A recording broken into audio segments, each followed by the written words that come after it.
I'm gonna show you how great I am. Everything around you that you call life was made up by people that were no smarter than Everybody you. has time.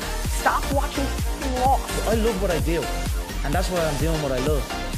Hey guys, welcome to Welcome Weekly. This week I'm going to be talking about sort of functional fitness and why I think it's quite important to be functional with your fitness, because there's often a lot of focus on aesthetics and aesthetics, looking good and feeling good. You know, that's all. It's sort of, there's a lot of focus, especially in the whole industry, on this person is completely shredded, six pack, they're huge, they've got huge muscles bulging, you know, they look like they lift heaps, you know.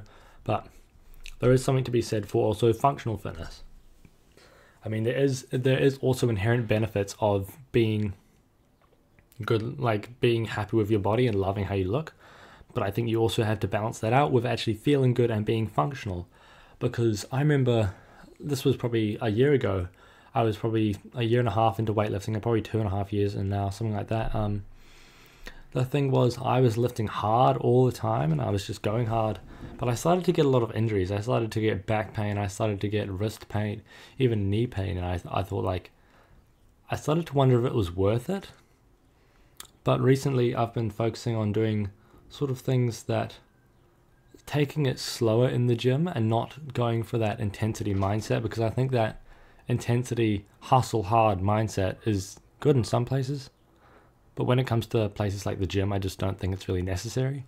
So in the gym, I think you're better off being smart than you're better off working smarter than working harder. I mean, working hard is important. You can't just be, you know, repping out your sets like it's nothing.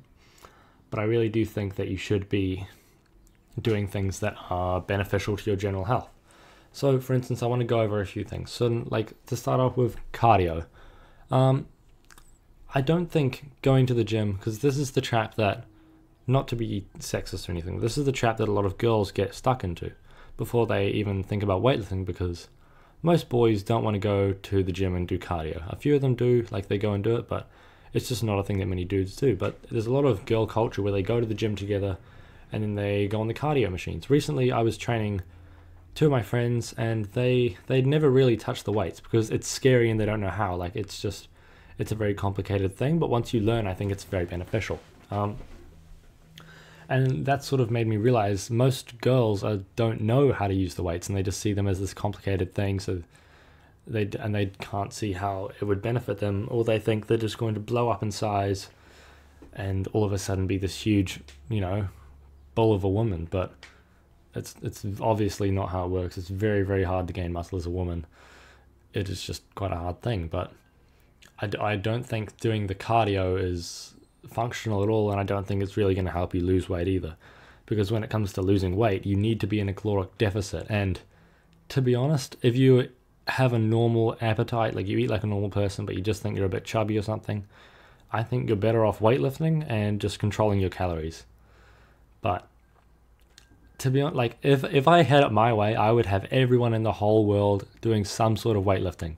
That doesn't mean you're doing powerlifting, doing bench press, deadlift, squats, you know, like 5x5 or like 3x4 reps. Like, I'm meaning, like, I see a lot of guys who are very old at my gym, like looking like they're in their 70s, their 80s, and the kind of stuff they're doing isn't like bench pressing and powerlifting.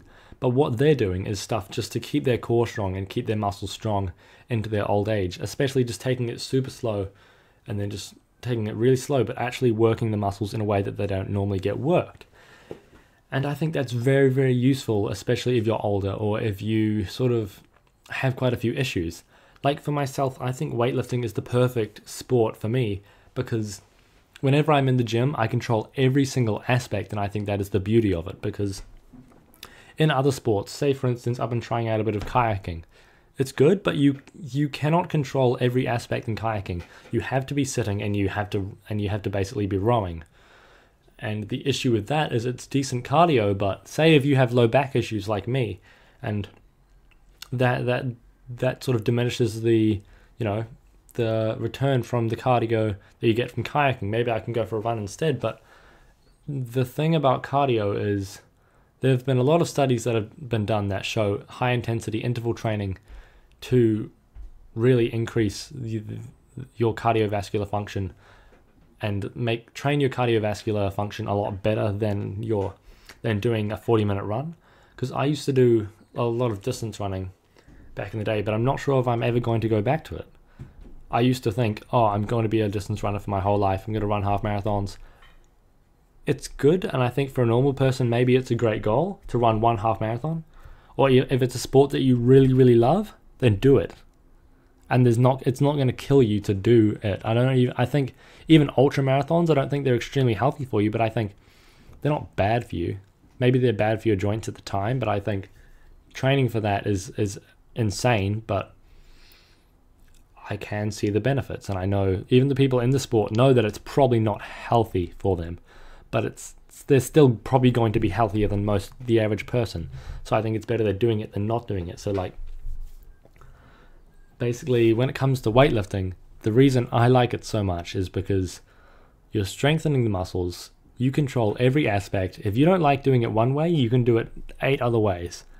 Like, say that you have, for example, with an anterior pelvic tilt, I think that a lot of people have this. But this is basically when you sort of stand like Donald Duck. Like I have this a lot.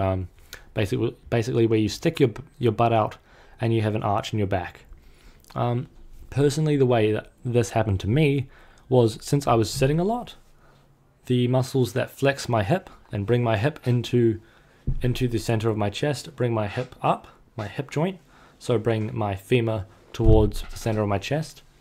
Those muscles were all getting tight, while my glutes were getting weak from just sitting on them all day, not really doing anything with them, and they were never really being used. And also, my core was relatively weak. So the way that I got around this was I strengthened my glutes and my not just my glute max, also my glute med and my glute min, but basically I strengthened my glutes. I lengthened my hip flexors by doing stretches, by doing all sorts of stretches. Say for instance, there was this one stretch which